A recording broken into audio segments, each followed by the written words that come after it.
Hello friends, എല്ലാവർക്കും നമസ്കാരം. നിങ്ങളേവരും കാത്തിരിക്കുന്ന നയനയുടെയും ആദർശിന്റെയും ഇന്നത്തെ വിശേഷത്തിലേക്ക് എല്ലാ കൂട്ടുകാർക്കും സ്വാഗതം. എല്ലാവർക്കും നല്ലൊരു ദിവസം ആശംസിച്ചുകൊണ്ട് തന്നെ നമുക്ക് ഇന്നത്തെ വിശേഷത്തിലേക്ക് കടക്കാം. അതിനു മുമ്പായിട്ട് ആരെങ്കിലും നമ്മുടെ ഈ ചാനൽ ആദ്യമായിട്ട് കാണുന്നുണ്ടെങ്കിൽ ഇതുവരെ സബ്സ്ക്രൈബ് ഒന്നും ചെയ്തു വെച്ചിട്ടില്ല എങ്കിൽ തീർച്ചയായിട്ടും ഒന്ന് സബ്സ്ക്രൈബ് ചെയ്തു വെച്ചോളൂ കേട്ടോ. അതിനോടൊപ്പം നമ്മുടെ വീഡിയോ ഇഷ്ടപ്പെടുന്നവർ ഇപ്പോൾ തന്നെ നമ്മുടെ വീഡിയോ കാണുന്നതിന് മുമ്പായിട്ട് തന്നെ ഒരു ലൈക്ക് കൂടി അടിച്ചിട്ട് കാണാൻ വേണ്ടി ഒന്ന് ശ്രമിക്കണേ. അപ്പൊ നേരെ വിശേഷത്തിലേക്ക് തന്നെ കടന്നാലോ.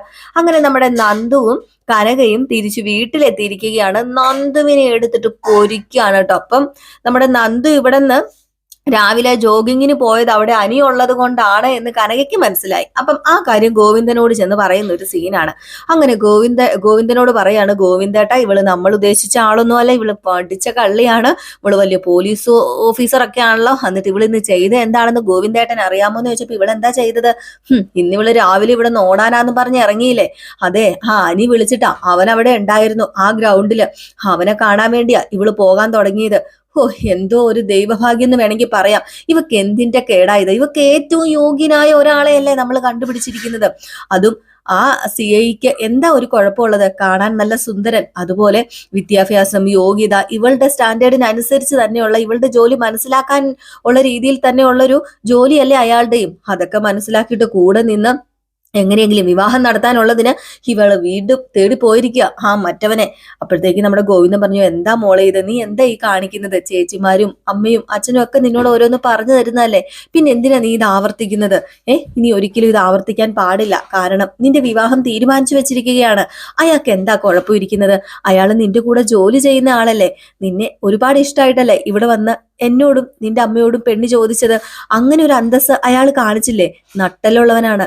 അന്തസ്സും അഭിമാനവും ഉള്ളവർക്കെ അങ്ങനെയൊക്കെ ചെയ്യാനായിട്ട് സാധിക്കുകയുള്ളൂ. പിന്നെ അനിയുടെയും നിന്റെയും വിവാഹം ഒരിക്കലും നടത്താൻ ഞങ്ങൾ തീരുമാനിച്ചിട്ടില്ല. അത് നടക്കാനും പോകുന്നില്ല. അവൻ രണ്ടാം കെട്ടുകാരനാണ്. എന്തൊക്കെ പറഞ്ഞാലും ഒരുമിച്ച് ജീവിച്ചില്ലെങ്കിൽ രണ്ടാം കെട്ടുകാരൻ തന്നെയാണല്ലോ. അതൊക്കെ പോട്ടെ, അനന്തപുരി തറവാട്ടിലേക്ക് ഇനി ഞങ്ങളുടെ മകളെ വിടാൻ ഞങ്ങൾ തീരുമാനിച്ചിട്ടില്ല. അതുകൊണ്ട് തന്നെ നിന്റെ മനസ്സിൽ എന്തെങ്കിലും സ്വപ്നങ്ങളും മോഹങ്ങളും ഉണ്ടെങ്കിൽ അത് മാറ്റിവെക്കണമെന്ന് പലതവണ നിന്നോട് നയനേച്ചിയും പറഞ്ഞു തന്നിട്ടുള്ളതല്ലേ. നീ നയനേച്ചി പറയുന്നതൊക്കെ ചെയ്തോണ്ടിരുന്നതല്ലേ. എന്നിട്ടിപ്പൊ നിനക്ക് എന്താ മോളെ പറ്റിയത്? വേണ്ട, ഇനി ആ ബന്ധം തുടരാൻ പാടില്ല. നിന്റെ വിവാഹം ഉറപ്പിച്ചിരിക്കുകയാണ്. അപ്പോഴത്തേക്ക് നമ്മുടെ നന്ദി ചോദിച്ചു, ആരോട് ചോദിച്ചിട്ട് ഉറപ്പിച്ചു? ഞാനൊരു കാര്യം പറഞ്ഞേക്കാം. അമ്മയ്ക്കും അച്ഛനും ഇപ്പം വേണ്ടത് എന്താണെന്ന് എനിക്ക് നന്നായിട്ട് അറിയാം. ഞാന് അനിയെ കാണാൻ പാടില്ല. ഞാൻ ഇനി ഓടാൻ പോകാതിരുന്നാ പോരെ? ഇനി ഞാൻ ഓടാൻ പോകുന്നില്ല. അപ്പോഴത്തേക്കും കനക പറഞ്ഞു, നീ ഓടാൻ പൊക്കോ, ആ CI വരുന്ന ദിവസങ്ങളിൽ നീ ഓടാൻ പൊക്കോ, നിങ്ങൾ ഒരുമിച്ച് ഓടിക്കോ, അതിന് പ്രശ്നമൊന്നുമില്ല. നിന്റെ ഈ ഒരു ജോലിയെ സംബന്ധിച്ചിടത്തോളം രാവിലെ എന്നും എക്സസൈസ് ഒക്കെ ചെയ്യാന്നുള്ളത് വേണ്ട കാര്യമാണ്. അപ്പൊ നീ ഓടാൻ പോകുന്ന ഓർത്തോണ്ട് ഒരു പ്രശ്നവും സംഭവിക്കാൻ പോകുന്നില്ല എന്ന് പറഞ്ഞപ്പം, ഇല്ല, ഞാൻ പോകുന്നില്ല, ഞാൻ പോകാതിരുന്ന ഇവിടെ എല്ലാവർക്കും സമാധാനം ആവുമല്ലോ, അതാ നിങ്ങളൊക്കെ ആഗ്രഹിക്കുന്നതെന്ന് എനിക്കറിയാം, ഞാൻ പോകുന്നില്ല എന്ന് പറഞ്ഞുകൊണ്ട് ഒറ്റ കാലയിൽ അങ്ങ് നിന്നങ്ങോട്ട് നമ്മുടെ നന്ദു അങ്ങ് മാറിപ്പോയപ്പോഴത്തേക്കും കണ്ടില്ല അവളുടെ അഹങ്കാരം. ഞാൻ പോകണ്ടെന്നല്ലല്ലോ അവളോട് പറഞ്ഞത്.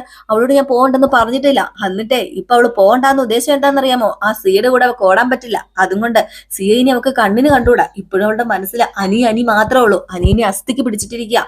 അപ്പൊ ഇത് കേട്ടിട്ട് നമ്മുടെ ഗോവിന്ദൻ പറഞ്ഞു, എന്ത് ചെയ്യാനാ, നമുക്ക് പറഞ്ഞു മാറ്റാനല്ലേ പറ്റത്തുള്ളൂ.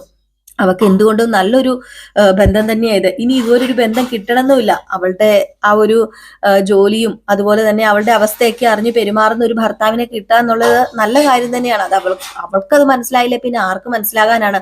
ഞാൻ അവൾക്ക് മനസ്സിലാക്കി കൊടുക്കുന്നുണ്ട്. ഇത് ഒത്തിരി നാൾ നീട്ടിക്കൊണ്ടു പോകാൻ ഞാൻ സമ്മതിക്കത്തില്ല. ഉടനെ തന്നെ വിവാഹം നടത്തണം, അതാ വേണ്ടത്. ഇങ്ങനെ നീട്ടി കൊണ്ടുപോയിട്ടുണ്ടേലേ അവളുടെ മനസ്സ് വീണ്ടും വീണ്ടും മാറിക്കൊണ്ടേ ഇരിക്കും. അനിയാണെങ്കിൽ മുക്കിലും മൂലയിലും വെച്ച് അവളെ കാണാൻ ശ്രമിച്ചുകൊണ്ടേ ഇരിക്കുക. ഇനിയിപ്പൊ എന്താണോ ചെയ്യുന്നത്, ഇതിനൊരു തീരുമാനം ഉണ്ടാക്കാതെ ഞാൻ അടങ്ങില്ല എന്നും പറഞ്ഞ് നമ്മുടെ കനകദുർഗ ഭയങ്കരമായിട്ട് നിർബന്ധം പിടിച്ചുകൊണ്ടിരിക്കുകയാണ്. ഇതേ സമയം പിന്നെ കാണിക്കുന്നത് അനീനയല്ല, സോറി കേട്ടോ, നമ്മുടെ അനാമികനെയും വേണുവിനെ രേവതിനെ ഒക്കെയാണ്. അപ്പം അനാമികയും വേണുവും കൂടി കോടതിയിലേക്ക് പോകാൻ വേണ്ടി ഇങ്ങനെ തീരുമാനിക്കുകയാണ്. കോടതിയിലേക്കല്ല, ഒരു വക്കീലിനെ കണ്ട് കേസ് ഫയൽ ചെയ്യണമല്ലോ. ഏതായാലും ഇതിനോടൊപ്പം തന്നെ ഡിവോഴ്സും എല്ലാം കൂടെ ഒരുമിച്ച് ഒത്തുതീർപ്പാക്കണമല്ലോ. അപ്പൊ അതുകൊണ്ട് അങ്ങനെ നിൽക്കുകയാണ്. അപ്പോഴത്തേക്കാണ് ഇവരിത് പറഞ്ഞുകൊണ്ടിരിക്കുമ്പോഴത്തേക്കും അഭി വരുന്നത് എന്തിനാണെന്നറിയാലോ, അനാമികയെ ചൂട് കയറ്റാനായിട്ട്. അങ്ങനെ അഭി വന്നിട്ട്, നിങ്ങൾ എന്തൊക്കെയാ ഈ കാണിക്കുന്നത്? ഇനി എന്തിനാ വെച്ച് താമസിപ്പിക്കുന്നത്? എത്രയും പെട്ടെന്ന് നല്ലൊരു വക്കീലിനെ പോയി കണ്ട് കാര്യങ്ങൾ പെട്ടെന്ന് നീക്കുക, എങ്കിൽ മാത്രമേ ഇതിനൊരു തീരുമാനം ഉണ്ടാകത്തുള്ളൂ. നിങ്ങൾ വിചാരിച്ച പോലെ കാര്യങ്ങൾ നടക്കണമെങ്കിൽ അനിയുടെ പേരിൽ സ്ത്രീ പീഡനത്തിന് തന്നെ കേസ് കൊടുക്കണം. ഗാർഹിക പീഡനം, സ്ത്രീ പീഡനം, അങ്ങനെ പരമാവധി കേസ് വെച്ച് കൊടുക്കണം എന്ന് ഇങ്ങനെ പറഞ്ഞപ്പോഴത്തേക്കും നമ്മുടെ അനാമിക പറഞ്ഞു, ഞങ്ങളും അത് തന്നെയാ പറഞ്ഞുകൊണ്ടിരുന്നത്. ഏതായാലും ഞാൻ വെറുതെ വിടാൻ തീരുമാനിച്ചിട്ടില്ല. എന്റെ കർണക്കുറ്റിക്കിട്ടെ നാട്ടുകാരുടെ എല്ലാം മുമ്പ് വെച്ചാ അവൻ അടിച്ചത്. അതുകൊണ്ട് തന്നെ ഇത് ഞാൻ ഒരിക്കലും വെറുതെ വിടാൻ തീരുമാനിച്ചിട്ടില്ല. ഞാന് ഞാൻ ചെയ്യാൻ പോകുന്നത് എന്താണെന്ന് നിങ്ങൾ കണ്ടോ? ഞാൻ ഇനിയിപ്പം അടങ്ങിയിരിക്കത്തില്ല. അനന്തപുരി തറവാടിന്റെ അടിവേരി ഞാൻ മാന്തും. അത് ഞാൻ മനസ്സിൽ വിചാരിച്ച് ഉറപ്പിച്ച കാര്യം തന്നെയാണ്. ഒരിക്കലും അവിടെ ഉള്ള ആർക്കും ഞാൻ സമാധാനം കൊടുക്കാൻ പോകുന്നില്ല. എനിക്ക് നഷ്ടപരിഹാര തുകയും കിട്ടി, ഡിവോഴ്സും കിട്ടി, അവര് നാണവും കെടുത്തിയിട്ട് ഞാൻ ആ വീട്ടിൽ നിന്ന് ഇറങ്ങത്തുള്ളൂ എന്ന് പറയുമ്പോ അത് തന്നെയാ വേണ്ടത്. മോളെ, നീ ഈ ചെയ്യുന്ന കാര്യങ്ങളൊക്കെ ന്യായം.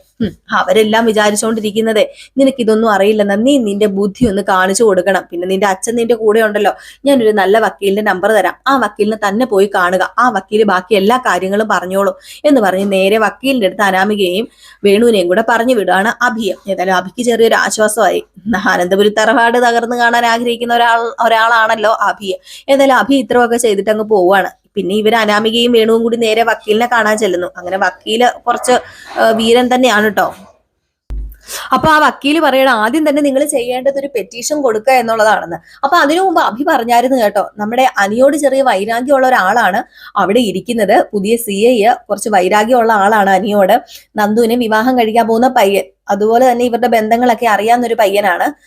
അപ്പൊ അതുകൊണ്ട് അവിടെ പോയി നിങ്ങൾ കേസ് കൊടുക്കുകയാണെങ്കിൽ ഇനിയിപ്പം അനന്തപുരി തറവാട്ടിലെ അനന്തമൂർത്തി ഒന്ന് വിചാരിച്ചാൽ ഒന്നും നടക്കാൻ പോകുന്നില്ലെന്ന് അഭി പറഞ്ഞായിരുന്നു. അപ്പൊ അതുകൊണ്ട് തന്നെ വക്കീലും അങ്ങനെ തന്നെയാണ് പറയുന്നത്. ആദ്യം പോലീസ് സ്റ്റേഷനിൽ കൊണ്ട് കേസ് കൊടുക്കുക. പോലീസ് സ്റ്റേഷനിൽ കേസ് കൊടുത്തു കഴിഞ്ഞ് ബാക്കി എന്താണെന്ന് വെച്ചാൽ നമുക്ക് വരായിക എന്താണെന്ന് വെച്ചാൽ നോക്കാം. ഏതായാലും പെണ്ണുങ്ങളുടെ ഭാഗത്ത് തന്നെ എല്ലാവരും നിൽക്കത്തുള്ളൂ. ഇനിയിപ്പം നഷ്ടപരിഹാരവും എന്താണെന്ന് വെച്ചാൽ മേടിച്ചു തരാം എന്ന് വക്കീല് വാക്ക് കൊടുക്കാണ് കേട്ടോ. അങ്ങനെ വക്കീൽ ഉറപ്പിക്കുകയാണ്. അപ്പം വക്കീല് പറഞ്ഞത് പ്രകാരം അനാമികയും അതുപോലെ തന്നെ നമ്മുടെ വേണുവും കൂടി നേരെ പോലീസ് സ്റ്റേഷനിലേക്ക് പോകുന്ന ഒരു സീനാണ് പിന്നെ കാണിക്കുന്നത്. അങ്ങനെ പോലീസ് സ്റ്റേഷനിലേക്ക് ചെല്ലുന്നു. അപ്പൊ അവിടെ CI ഉണ്ടായിരുന്നു. അങ്ങനെ വേണുവും അനാമികയും പരാതിയായിട്ട് ചെല്ലുകയാണ്. ഇതൊക്കെയാണ് സംഭവം. അനന്തപുരി തറവാട്ടിലെ അനി എന്ന് പറയുന്ന കൊച്ചുമകന്റെ, അനന്തമൂർത്തിയുടെ കൊച്ചുമകന്റെ ഭാര്യയാണ് ഞാന്. എന്നെ ഒരുപാട് ഉപദ്രവിച്ചിട്ടുണ്ട്. ഇപ്പൊ ഞങ്ങള് രണ്ടായിട്ടാണ് നിൽക്കുന്നതെന്ന് പറയുമ്പം അനന്തപുരി തറവാട്ടിലെ അനിയെ ഞങ്ങൾക്ക് നന്നായിട്ട് അറിയാന്ന് ഇങ്ങനെ പറയാണ് കേട്ടോ. എനിക്ക് അറിയാന്ന് പറഞ്ഞപ്പോഴത്തേക്കും അത് തന്നെയാണ് ആള്. അയാൾ എന്നെ പബ്ലിക്കായിട്ട് അടിക്കുകയും എന്റെ കഴുത്തിന് കുത്തി പിടിക്കുകയും എന്നെ ദേഹോപദ്രവം ചെയ്യിപ്പിക്കുകയൊക്കെ ചെയ്യുന്നുണ്ട്. എന്നെ ആ കുടുംബത്തിലിട്ട് പീഡിപ്പിക്കുകയായിരുന്നു എല്ലാവരും കൂടെ ചേർന്ന്. അതുകൊണ്ട് ഇതിനെന്തെങ്കിലും ഒരു നടപടി എടുക്കണം സാർ എന്ന് പറഞ്ഞപ്പോഴത്തേക്കും നിങ്ങൾ നിങ്ങളുടേതായ രീതിയിൽ ഒരു പരാതി ഇവിടെ എഴുതി തന്നാൽ മതി, ബാക്കി കാര്യം ഞാൻ ഏറ്റു.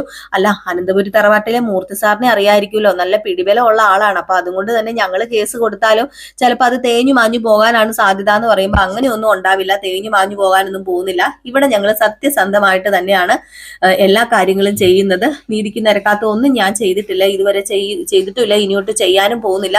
നിങ്ങളുടെ ഭാഗത്താ ശരിയെങ്കിൽ ഉറപ്പായിട്ടും നിങ്ങൾക്ക് തന്നെയായിരിക്കും വിജയം ഉണ്ടാകാൻ പോകുന്നത്. അവൻ അങ്ങനെ പബ്ലിക്കായിട്ട് അവന്റെ ഭാര്യനെ ഉപദ്രവിച്ചിട്ടുണ്ട് എങ്കിൽ ഉറപ്പായിട്ടും അവൻ ജയിലിൽ കിടക്കും. അത് ഞാനാ പറയുന്നത്. പിന്നെ ഇവിടെ വേറൊരു SI ഉള്ള കാര്യം അറിയാലോ എന്ന് പറയുമ്പം അറിയാം. അവളുടെ 2 ചേച്ചിമാർ അനന്തപുരി തറവാട്ടിലെ മരുമക്കളാണെന്ന് പറഞ്ഞപ്പം അതൊക്കെ ശരിയാണ്. പക്ഷേ നന്ദന SI ഒരിക്കലും നീതിക്ക് നിരക്കാത്ത ഒന്നും ചെയ്യില്ല. ഞാൻ എല്ലാം പറഞ്ഞിട്ടുണ്ട് SIയോടൊപ്പം. കാര്യങ്ങളൊക്കെ അതിൻ്റെതായ രീതിയിൽ തന്നെ നോക്കിക്കോളൂ. നിങ്ങൾ ഒന്നുകൊണ്ടും പേടിക്കണ്ട. നിങ്ങൾ പെറ്റീഷൻ എഴുതുക. പെറ്റീഷൻ എഴുതുമ്പോൾ കാര്യമായിട്ട് തന്നെ അതിലെല്ലാം എഴുതിയിരിക്കണം.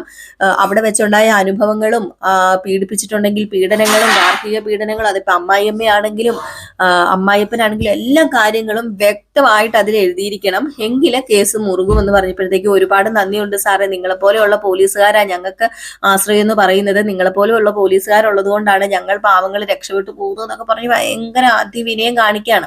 അപ്പൊ ഇതൊക്കെ കഴിഞ്ഞിട്ട് പിന്നെ നമ്മുടെ പോലീസിന് CIക്ക് ഭയങ്കര സന്തോഷമായിട്ട് ഇരിക്കുന്ന കണ്ടപ്പോഴത്തേക്കും അവിടെയുള്ള കോൺസ്റ്റബിൾ വന്ന് ചോദിക്കുന്നുണ്ട്, എന്ത് പറ്റി സാറേ, ഭയങ്കര സന്തോഷം ഉണ്ടല്ലോ മുഖത്ത്, എങ്ങനെ സന്തോഷിക്കാതിരിക്കും, എനിക്ക് അനുകൂലമായിട്ടാണല്ലോ എല്ലാം നടക്കുന്നത്. ഇന്ന് ഞാനും നന്ദന SIയും കൂടെ ഓടാൻ ഒന്ന് പോയായിരുന്നു. ഞങ്ങൾ ഇന്ന് ഒരുമിച്ചാ ഓടാൻ പോയത്. ഇനി എന്ന് ഞങ്ങൾ അങ്ങോട്ട് ഒരുമിച്ചായിരിക്കും എന്ന് പറയുമ്പോ കോൾ അടിച്ചല്ലോ സാറിന് എന്നൊക്കെ പറഞ്ഞ CIയോട് കോൺസ്റ്റബിൾ ഇങ്ങനെ ഓരോ കാര്യങ്ങളൊക്കെ പറയാണ്. അപ്പോഴത്തേക്കും നന്ദുവിനെ ലക്ഷ്യമാക്കിയാണ് ഇപ്പൊ CI നീങ്ങിക്കൊണ്ടിരിക്കുന്നത്. ഇനിയിപ്പൊ അനന്തപുരി തറവാട്ടിലെ ഈ പ്രശ്നവും കൂടെ ഏറ്റെടുത്ത് കഴിയുമ്പം CIയുടെ ഷേപ്പ് എങ്ങനെയാകും, CIയുടെ രീതി എങ്ങനെയായി തീരും, ഇനി CI കെട്ടിന്റെ പണി കിട്ടുമെന്നൊക്കെ നമുക്ക് കാത്തിരുന്ന് തന്നെ കാണേണ്ടിയിരിക്കുന്നു. അങ്ങനെ പെറ്റീഷൻ എല്ലാം കൊടുത്തിട്ട് എല്ലാം ഫയൽ ചെയ്തിട്ട് അനാമികയും വേണുവും കൂടി ഇറങ്ങി പോകാൻ നേരത്ത് നമ്മുടെ നന്ദു അകത്തേക്ക് കയറി വരുന്ന ഒരു സീനാണ് ഇന്നത്തെ ലാസ്റ്റ് സീൻ എന്ന് പറയുന്നത്. അപ്പം അങ്ങനെ അകത്തേക്ക് കയറി വരുന്നു, നന്ദു അകത്തേക്ക് കയറി വരുന്നു, പോലീസ് സ്റ്റേഷനിൽ അകത്തേക്ക് കയറി വരുന്നു. അനാമികയും വേണു ഇറങ്ങി പോകുന്നു, പരാതിയൊക്കെ കൊടുത്തിട്ടുണ്ട്. ഏതായാലും ഇത് അന്വേഷിക്കുന്നത് നമ്മുടെ നന്ദുവും സിയയും കൂടെ ഒരുമിച്ച് ചേർന്ന് തന്നെ ആയിരിക്കും. ഏതായാലും എന്തായിത്തീരും എങ്ങനെയായി തീരും എന്നൊക്കെ നമുക്ക് കാത്തിരുന്ന് തന്നെ കാണാം. അപ്പൊ എല്ലാവരും കാത്തിരിക്കുക. നമ്മുടെ സിഐനെ ഉടനെ തന്നെ മിക്കവാറും ഇവിടുന്ന് അനന്തപുരി തറവാട്ടിലെ മൂർത്തി മുത്തച്ഛൻ പറഞ്ഞയക്കാൻ ചാൻസ് ഉണ്ട്. അതുപോലുള്ള കാര്യങ്ങൾ ആ പുള്ളിക്കാരൻ ചെയ്തുകൊണ്ടിരിക്കുന്നത്. അനാമികയുടെ കൂടെ കൂടി ഇനിയിപ്പം ആ സൈഡിൽ നിന്ന് എന്തെങ്കിലും കാണിച്ചു കഴിഞ്ഞിട്ടുണ്ടെങ്കിൽ പിന്നെ പറയാതിരിക്കാൻ വയ്യ, തീർച്ചയായിട്ടും സ്ഥലം മാറ്റം ഉണ്ടാകും. അപ്പൊ നമുക്ക് കാത്തിരുന്ന് തന്നെ കാണാം. അപ്പൊ ഒത്തിരി പറഞ്ഞു ബോറാക്കുന്നൊന്നുമില്ല. അപ്പൊ എല്ലാവരും കാത്തിരിക്കുക. നയനയുടെയും ആദർശിന്റെയും കഥയാണ് ഞാൻ ഇപ്പൊ പറഞ്ഞിരിക്കുന്നത്. എന്ന് നമ്മൾ രാവിലെ നയനയുടെയും ആദർശിന്റെയും കഥയും രേവതിയുടെയും സച്ചിയുടെയും കഥ ഇടുന്നതായിരിക്കും. റിയൽ സ്റ്റോറിക്കകത്ത് നമ്മള് പുതിയ കഥയായ അലീനയുടെ കഥയും നമ്മൾ ഇടുന്നുണ്ട്. ഇതുവരെ നിങ്ങൾ സബ്സ്ക്രൈബ് ചെയ്ത് വെച്ചിട്ടില്ലെങ്കിൽ ഒന്ന് പോയി നോക്കിക്കോളൂ കേട്ടോ. റിയൽ സ്റ്റോറി എന്നാണ് നമ്മുടെ ചാനലിന്റെ പേര്. അതിനകത്ത് നമ്മൾ ഡെയിലി പ്രമോ വിശേഷവും അതുപോലെ ഫുൾ വിശേഷവും അലീനയുടെ ഇടുന്നതാണ്. അടിപൊളി കഥയാണ്. നിങ്ങളൊക്കെ കാണാൻ തുടങ്ങിയിട്ടുണ്ടെന്ന് അറിയാം. ഇനിയിപ്പോൾ ആരെങ്കിലും കാണാൻ തുടങ്ങിയിട്ടില്ലെങ്കിൽ കണ്ടോളൂ. അടിപൊളി സൂപ്പർ കഥയാണ് കേട്ടോ. അപ്പോൾ എല്ലാവർക്കും വീണ്ടും നല്ലൊരു ദിവസം ആശംസിച്ച് നിർത്തുന്നു. Tata bye bye. ലൈക്ക് അടിക്കാൻ മറക്കരുതേ.